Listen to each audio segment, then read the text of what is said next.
What's the meaning of ammonia?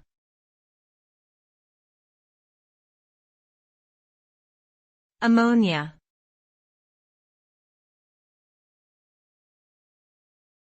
Ammonia.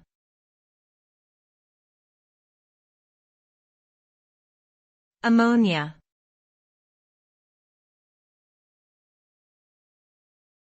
Ammonia.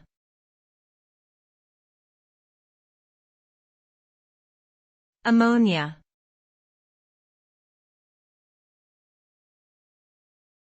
Ammonia is a colorless gas with a very pungent odor.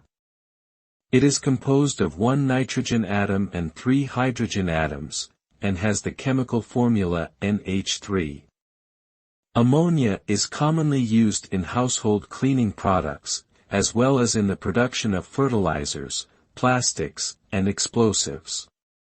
Exposure to high levels of ammonia can cause irritation of the eyes, nose, and throat, and can lead to respiratory problems and even death in severe cases.